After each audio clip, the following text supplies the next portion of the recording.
لماذا خلق الله هذا الكون؟ هذا له علاقة. خلق الله هذا الكون للتسخير، حتى نسخره، حتى نستخرج منه أثقالها ونستفيد منها لخيرنا وخير الإنسانية. إذن أي منتج ليس له علاقة بتعمير الأرض واستخراج الأرض واستفادة من الأرض يكون شكليا، قد يقبل وقد لا يقبل.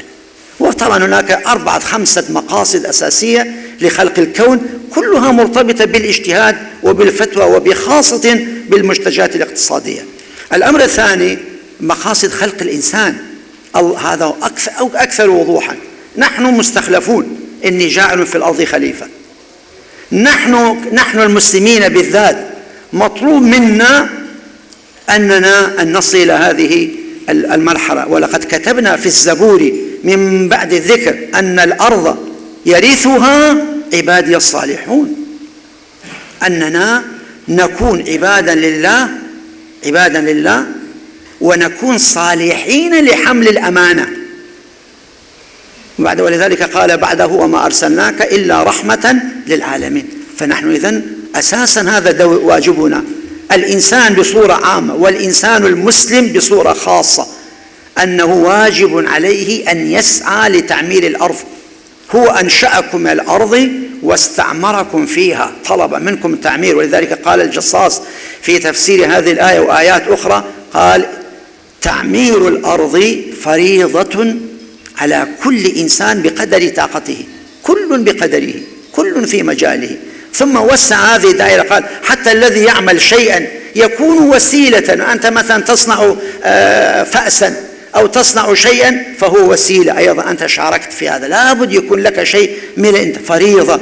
ويكون الإنسان، وطبعا الأحناف لحضراتكم تعرفون حينما يستعملون لفظ الفريضة يقصدون به ما ثبت بدليل قطعي الثبوت وقطعي الدلالة، بينما يعني بقية العلماء لا يشترطون ذلك لأنهم لم يفرقوا بين الفرض والواجب. إذن هذا 2. 3 قضية مقاصد الشريعة العامة اللي هي 6 ولا في نظري 8، ومقاصد الخاصة بكل مجموعة. التمويل له مقاصده الخاصة ولها تأثير هذه المقاصد على حضارة الأمة. يعني مثلا في القرن الثالث الهجري لما ظهرت بعض الأفكار وأدت إلى قناعة الناس أن المال ليس له أهمية والقناعة هي الأساس، كما قال يعني بعض العلماء الزهد البارد وليس الزهد الحقيقي أو التصوف السني الحقيقي، لا. لما قال أثر ذلك حقيقة في انحدار الحضارة، اندفاعنا. الله سبحانه وتعالى جعل في كل إنسان اندفاع نحو التملك، يجب أن يبقى هذا الاندفاع ولكن يضبط هذا الاندفاع. فهذا أيضا هذا البعد المقاصد العامة والخاصة. بعد ذلك أنا في نظري مقاصد المكلفين، ندرس دكتور أشرف خاصة مع إخوانك الطلبة يدرسون مع كل منتج مقصد الإنسان، وبالتالي من خلال مقاصد المكلفين تنتهي قضية الحيل، ما هو قصده وما مقاصده وما هو إلى آخره. بعد ذلك قضية فقه المآلات وهو التحليل الاقتصادي بكل ما تعني هذه الكلمة. ثم سد الذرائع. إذا ربطنا بهذه المجموعة أنا أعتقد منتجاتنا تكون محكمة وتكون في نفس الوقت مقبولة لدى الاقتصاديين.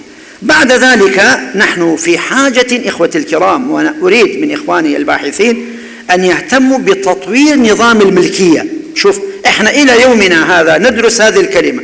الملكية نوعان: ملكية تامة وهي ملكية الرقبة والمنفعة، وملكية ناقصة وهي ملكية المنفعة فقط أو ملكية الرقبة فقط. لا بد أن نطور هذه القضية. اليوم هناك أشياء لا فيها رقبة ولا هم يحزنون ومع ذلك ملكية تامة، مثل الحقوق المعنوية. هناك فكرة ملكية المنفعة في القانون الإنجليزي، وأنا درست هذا جدا ممتازة وتتوافق، بل بعض العلماء يقولون إنها أخذت حقيقة من المذهب الشافعي في قضية ملكية المنفعة. مثلا ملكية الانتفاع في القانون الفرنسي لما ندرسها حقيقة تماما تتفق تماما مع كثير من أنواع الملكية عندنا. لابد أن نطور هذا، لأن البنية التحتية للصكوك هي الملكية، البنية التحتية للاقتصاد هي الملكية. بعد ذلك إخوتي الكرام لا بد أننا حقيقة شوية نطور نظام الضمانات، ما دمنا نحن نطالب البنوك الإسلامية والقطاع الخاص بقضية المشاركات والمضاربات، لا بد أن نطور نظام الكفالات والضمانات، وإلا في ضوء النظام القديم حقيقة لا أعتقد أننا نستطيع أن نطور الشركات. يعني مثل ما الآن العالم الغربي مع الأسف الشديد هم اللي سبقونا، والله كان بين الاعتراف بالشخصية الاعتبارية والمسؤولية المحدودة للشركة والمضاربة، كان بين هذه الفكرة وبين الاعتراف يقيد شعرة عند الإمام الكاساني في بدائع الصنايع، ولكن ما طورنا، نحن تراجعنا وعدنا إلى العلم كما قال يرثها أننا يبني أحدنا على الآخر. أنا أبني على ما يكتبه أخي الحبيب دكتور أشرف، وعلى ما يكتبه دكتور عبد المطلب، وعلى ما يكتبه أخي، وهو يبني، هذا هو الأساس. البناء يرثها عبادي الصالحون. الحضارة تبنى بالتوارث، بالبناء، وليس بالقفزات. لذلك نحتاج حقيقة أننا نطور هذه الأفكار الموجودة في تراثنا العظيم، وكذلك عند فقهائنا المعاصرين. كذلك حقيقة يعني نعم، بالإضافة إلى ذلك مسألة الصكوك التنموية أنا ذكرت لحضراتكم. أكتفي بهذا القدر، وأنا أظن طولت واستغليت، والله أنا آسف جدا إذا كنت قد طولت، بالفعل قد طولت، فسامحوني، والسلام عليكم ورحمة الله وبركاته.